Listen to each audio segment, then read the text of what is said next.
rien qu'en France, on produit 250 000 tonnes d'Emmental. Et pour ce qui est de notre fromage, on commercialise 3 000 tonnes d'Emmental Grand Cru, Label Rouge et Est Central.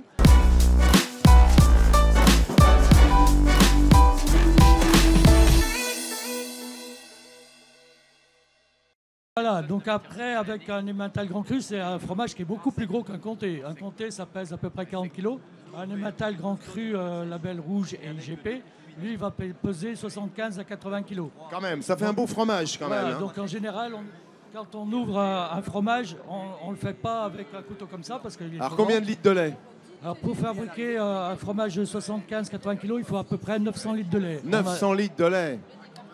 Voilà, alors le process, explique-nous parce qu'il n'aura plus jamais la même saveur après. Alors le process, c'est un fromage Parle à bien pâte... dans le micro. Fort. Oui, donc le process, c'est vraiment un fromage à pâte pressée cuite. Donc on a plusieurs fromages à pâte pressée cuite en France. Oui, donc on a plusieurs fromages à pâte pressée cuite en France et l'Emmental se caractérise par... donc c'est de la même famille. Au niveau de la production de lait, on travaille au lait cru. Donc tous les producteurs doivent respecter un cahier des charges, Label Rouge et IGP. Donc on a 2 cahiers des charges. Voilà, donc, alors l'IGP, tu la précises parce que c'est vraiment sur oui, une zone... donc l'IGP, on a un nom d'IGP pas très sexy. C'est Emmental français Est Central. Parce que dans les années 70, on avait une cotation de l'Emmental qui était Emmental français Est Central. Et quand les Bretons ont commencé à produire de l'Emmental dans les années 70, on a fait une deuxième cotation qui était une cotation autre provenance. Et quand on a voulu différencier d'un point de vue IGP notre fromage, qui allait à l'époque de l'Isère jusqu'aux Vosges et à la Haute-Marne, le secteur, c'était le secteur Est central de la France. Et l'IGP s'est appelé Emmental français Est central. Je veux dire un gros mot comme ça, on sera fâché tout de suite parce que je sais que Joe, notre ami Picard, m'a envoyé un petit message subliminal. La différence entre un gruyère et un Emmental. Alors, c'est pas que le nombre de trous. L'Emmental est un terme générique. Donc on peut produire de l'Emmental n'importe où dans le monde. On en produit beaucoup en France. Oui. Donc les régions de l'ouest de la France peuvent produire... rien qu'en France, on produit 250 000 tonnes d'Emmental. Et pour ce qui est de notre fromage, on commercialise 3 000 tonnes d'Emmental Grand Cru, Label Rouge et Est Central. Et le deuxième fromage qui dispose d'un signe officiel de qualité, c'est l'Emmental de Savoie, qui a aussi une IGP, et qui produit à peu près 2800 tonnes. L'essentiel du reste, c'est de l'Emmental industriel, donc que vous allez retrouver en râpé ou aussi en portion dans les supermarchés. Il faut faire attention, parce qu'il faut prendre du bon Emmental, on va dire. Voilà, donc un Emmental Grand Cru, on travaille un lait cru.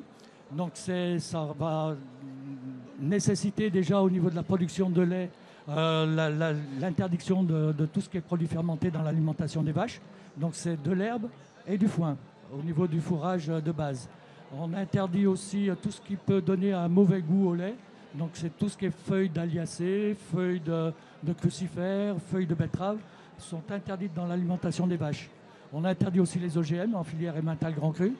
On oblige par contre à avoir 6 mois de pâturage minimum obligatoire pour les vaches laitières. Ça veut dire qu'il y a forcément un Emmental d'hiver et un Emmental de printemps. Oui. Il n'a pas le même goût, il sera plus fleuri au printemps. Il n'a pas la même couleur. Il n'a pas la même couleur. Après, au niveau goût, c'est pas forcément des gros écarts. Enfin, il y a des écarts de goût parce qu'il varie tous les jours de toute façon l'Emmental.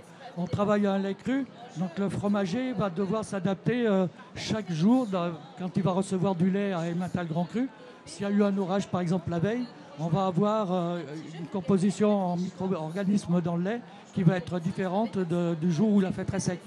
Donc le fromager doit adapter ses doses de présure et ses doses de ferment lactique en fonction. Ça ne peut pas être automatisé en Emmental Grand Cru. Ce que je te propose, Olivier, on va continuer, mais je vois que notre famille Picard est au bout de la souffrance. Et puis, quant à Martine, j'ai oublié d'où vous venez. De Poitiers. De Poitiers, c'est pareil. Tu sais qu'à Poitiers, nous, l'Emmental, nous, on est un peu au-dessus de Poitiers, mais on l'aime bien, l'Emmental. Oui, bah bien sûr que c'est très bon. Avec quoi, un peu de poivre dessus? On poivre dans la Vienne? Oui. Il y a des techniques, mais on poivre le fromage des fois. Tu fais ça, toi, Olivier, dans ton pays? Oh, on fait de tout chez nous. Un peu de poivre sur le fromage? Oui, on fait aussi de la fondue. Voilà, aussi. Alors, tu vas nous expliquer comment on déguste l'emmental. On va faire tourner, chacun va se servir.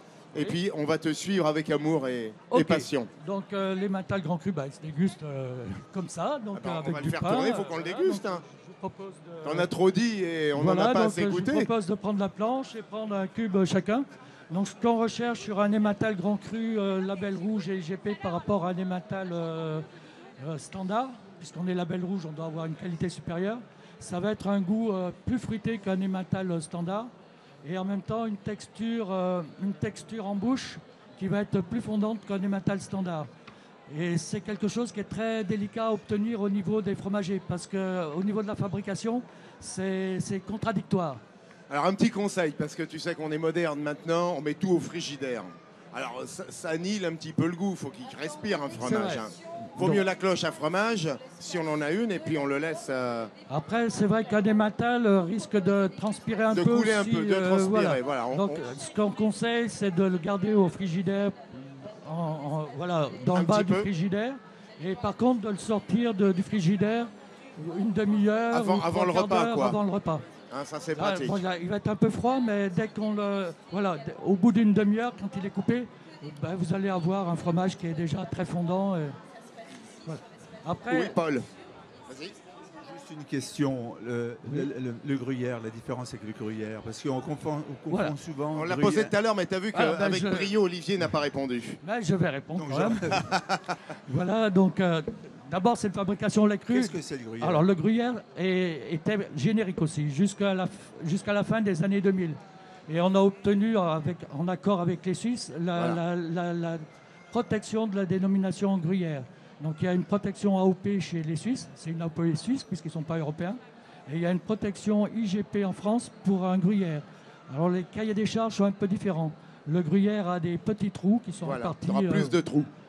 Voilà, alors que le gruyère suisse n'a pas de trous. On peut le faire en France. Donc il y a et c'est pareil, c'est dans l'est central de la France. Donc ça va de la Haute-Saône jusqu'aux Deux-Savoie. Alors messieurs, dames, je vais prendre vos impressions gustatives. Martine. Écoutez, il est très bon. Alors ça, déjà, c'est bien. Là, on coche. On voit que c'est un fromage qui a du vécu,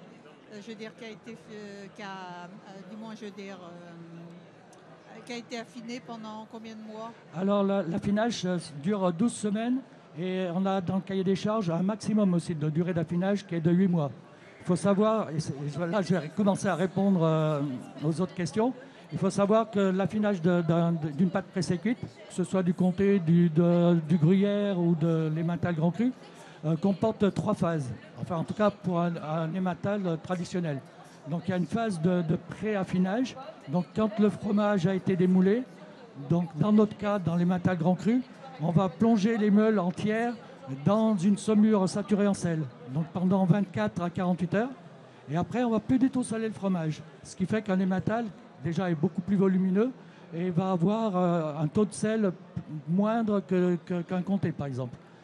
Après, on passe les fromages. Alors, en comté, on peut saumurer aussi, mais on va continuer à frotter les fromages avec ce qu'on appelle une morge, c'est-à-dire de l'eau salée, mais qui récupère aussi de fromage en fromage les micro-organismes des autres fromages. Donc, nous, les croûtes sont sèches en emmental grand cru. Donc, au cours de la phase de préaffinage, on va avoir un début de protéolyse du lait. Donc, les protéines du lait vont se dégrader pour faire des petits, ce qu'on appelle des polypeptides. Et surtout, ce qui est important, c'est que la croûte va se former.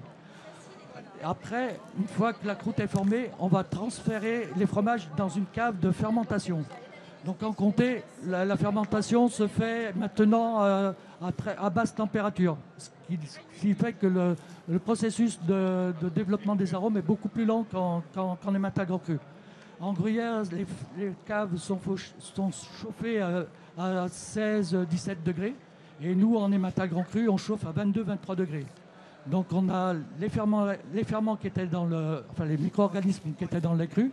On a aussi rajouté au moment de la fabrication des ferments lactiques qui vont orienter la fermentation vers une fermentation propionique Et cette fermentation propionique va dégrader le lactose pour produire différents métabolites, dont de l'acide propionique, mais aussi du gaz carbonique. Et c'est ce gaz carbonique qui va dissoudre la pâte pour former ce que nous on appelle des ouvertures et que vous appelez des trous. Alors le problème donc nous on ne frotte pas les fromages, mais par contre pendant la phase de fermentation, on a un problème, c'est que la pression à l'intérieur du fromage va être intense. Donc la meule va se bomber. Une meule d'emmental grand cru, en tout cas pour la coupe, est bombée. Donc ce qui fait qu'on est obligé de retourner régulièrement le fromage pendant toute cette phase de fermentation. Le maître affineur va sonder, enfin d'abord taper sur son fromage avec le manche de sa sonde pour voir s'il y a une bonne répartition des ouvertures dans son fromage. Et ensuite, il va le sonder. Et dans notre cahier des charges, sur une sonde, donc c'est des grandes sondes, plus grandes que celles d'un comté, on doit avoir minimum 3 ouvertures. Voilà, et une fois que le fromage est assez ouvert, donc il a assez d'ouvertures bien réparties, on le retransfère en cave froide où il va continuer à développer des arômes, mais de façon plus lente. Olivier, c'est le moment tant attendu de l'interrogation écrite maintenant. Vous pensiez vous en sortir comme ça? Alors, sérieusement, gustativement parlant. Il est fruité, goûteux en bouche. Franchement, c'est une merveille, c'est un régal. Alors, vous serez plus attentif sur vos prochains achats. On prend forcément de l'emmental grand cru. On est d'accord? Je vais sonder, pas les hommes, parce que vous, c'est le vin après. Je vous réserve les contrats de prédilection. Madame, vous faites les courses à la maison, vous aussi? Et monsieur n'aide en rien? Si, bravo. Très bien. Donc oui, gustativement parlant. Très bon, à la fois crémeux. Il faut bien l'avoir en bouche pour découvrir toute sa saveur. Oui, et puis là, il a une durée en bouche qui est assez longue. Une heure avant. Sort le matin. Voilà. Alors après, c'est vrai qu'il est moins salé qu'un comté, par exemple. Donc, et le sel exauce le goût.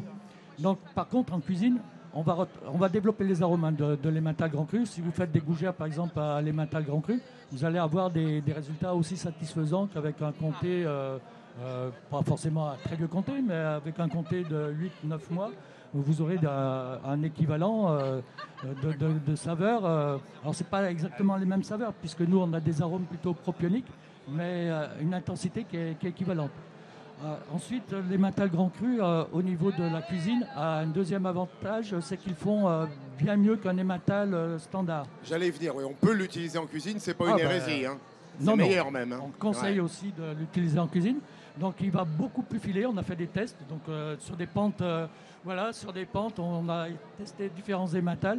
Et l'emmental grand cru a obtenu la médaille d'or de la distance parcourue par le fil d'emmental.